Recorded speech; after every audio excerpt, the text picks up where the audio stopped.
Hey, hello there, Jakeb here from AuthenticGayBlog.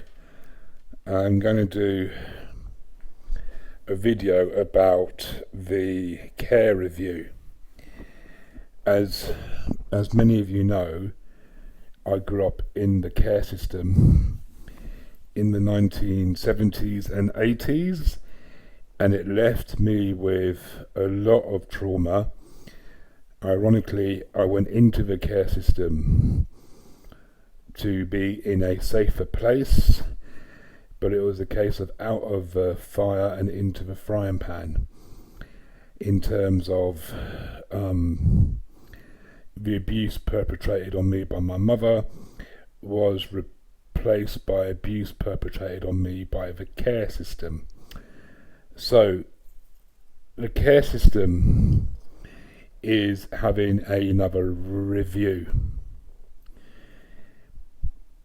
and as it stands at the moment, the most important people look like they're going to be left out of the review.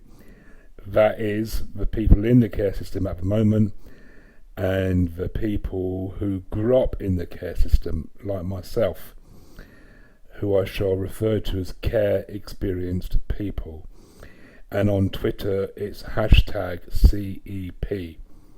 Okay, so a majority of people in the care system are in the care system due to abuse and or neglect. Something like 80 to 85% of children entering the care system are as a result of that. So it's a huge amount.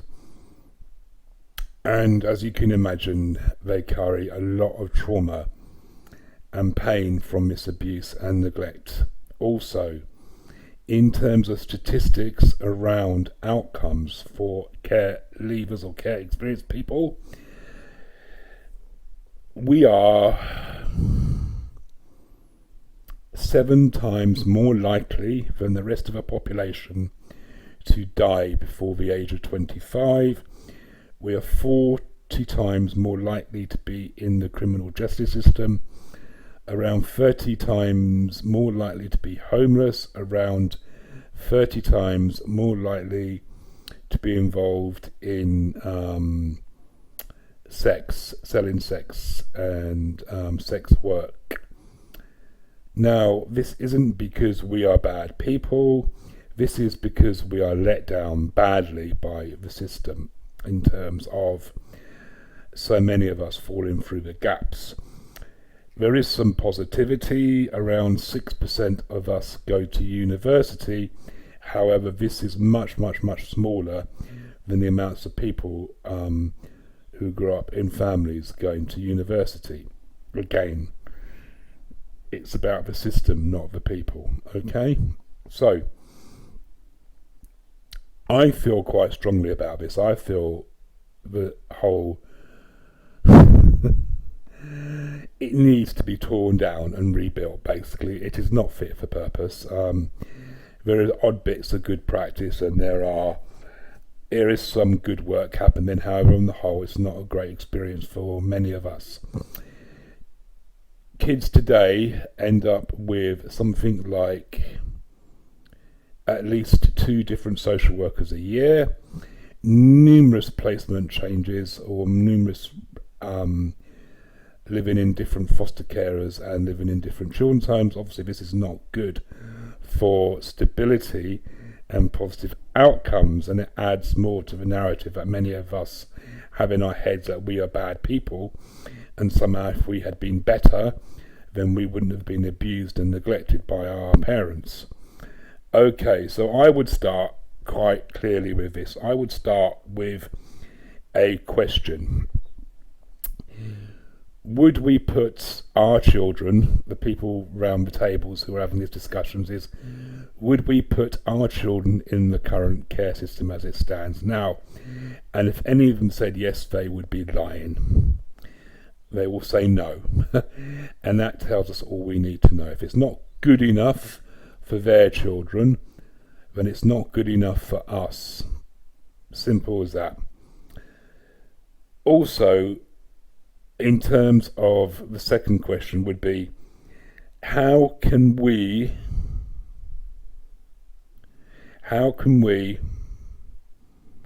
promote and take care of these young people?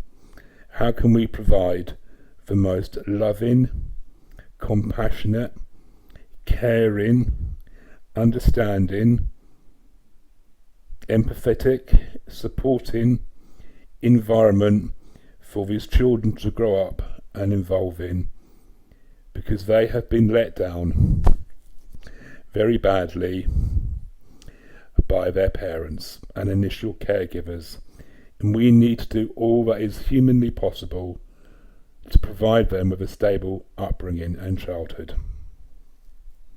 Okay?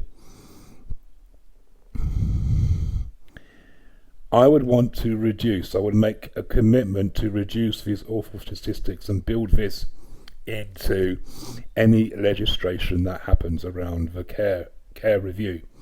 So it will be a commitment to review those awful statistics, a commitment to increase the number of young CEP people who go to university, but not just university as well, because at the moment the focus is purely on academic success rather than any other types of success. So I also would make a commitment to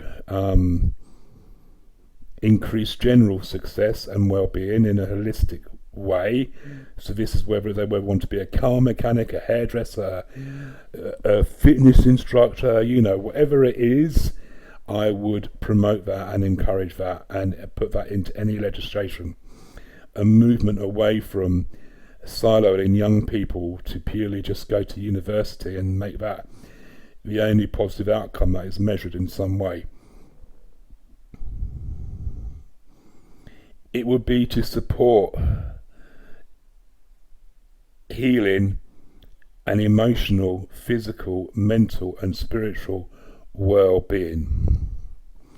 It would be to support the healing of traumas and to make these the main focus of the work that is done.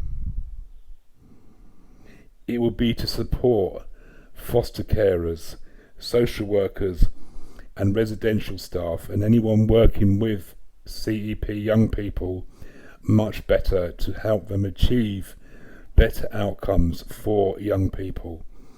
It would be to end jargon, do away with the term corporate parent, do away with the acronym LAC, as in looked after child, LAC. Anyone see a problem with that word, LAC? To do away with terms such as placement. When you're saying placement, it's like you're saying it is an object, not a person.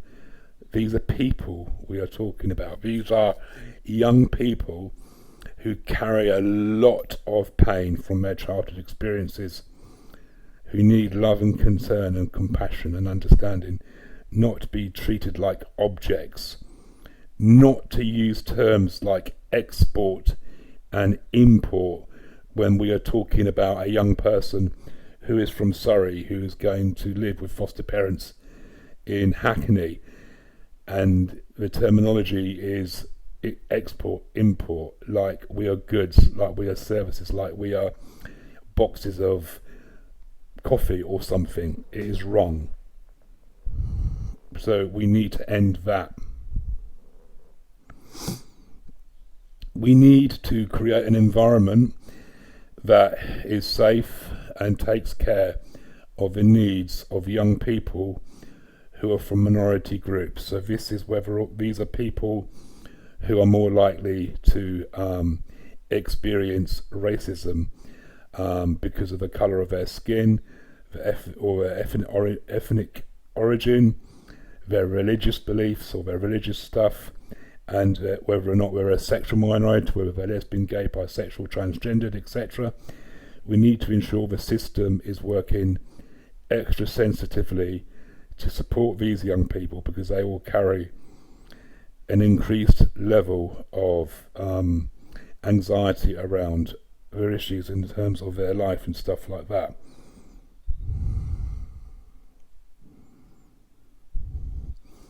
need to commit to providing the best care possible. And above all of this needs to be done with love. Okay? Yes, love. We need to, as best we can, replicate the concept of a family. Not the traditional family from 30 years ago, but the modern concept of a family, i.e. one or more adults taking care of children in the best way that they can. Now, much of this does require a lot more extra money being put into the system. But above all, what this requires is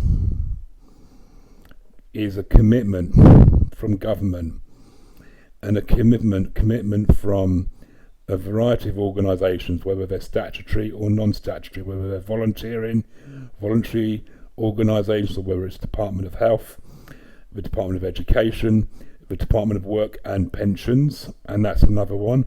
We need to end completely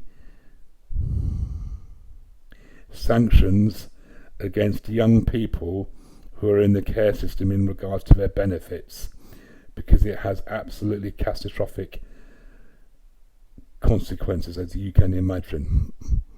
Where do they go when they lose their accommodation because the housing benefit has been stopped because they've not turned up at the for a DWP appointment?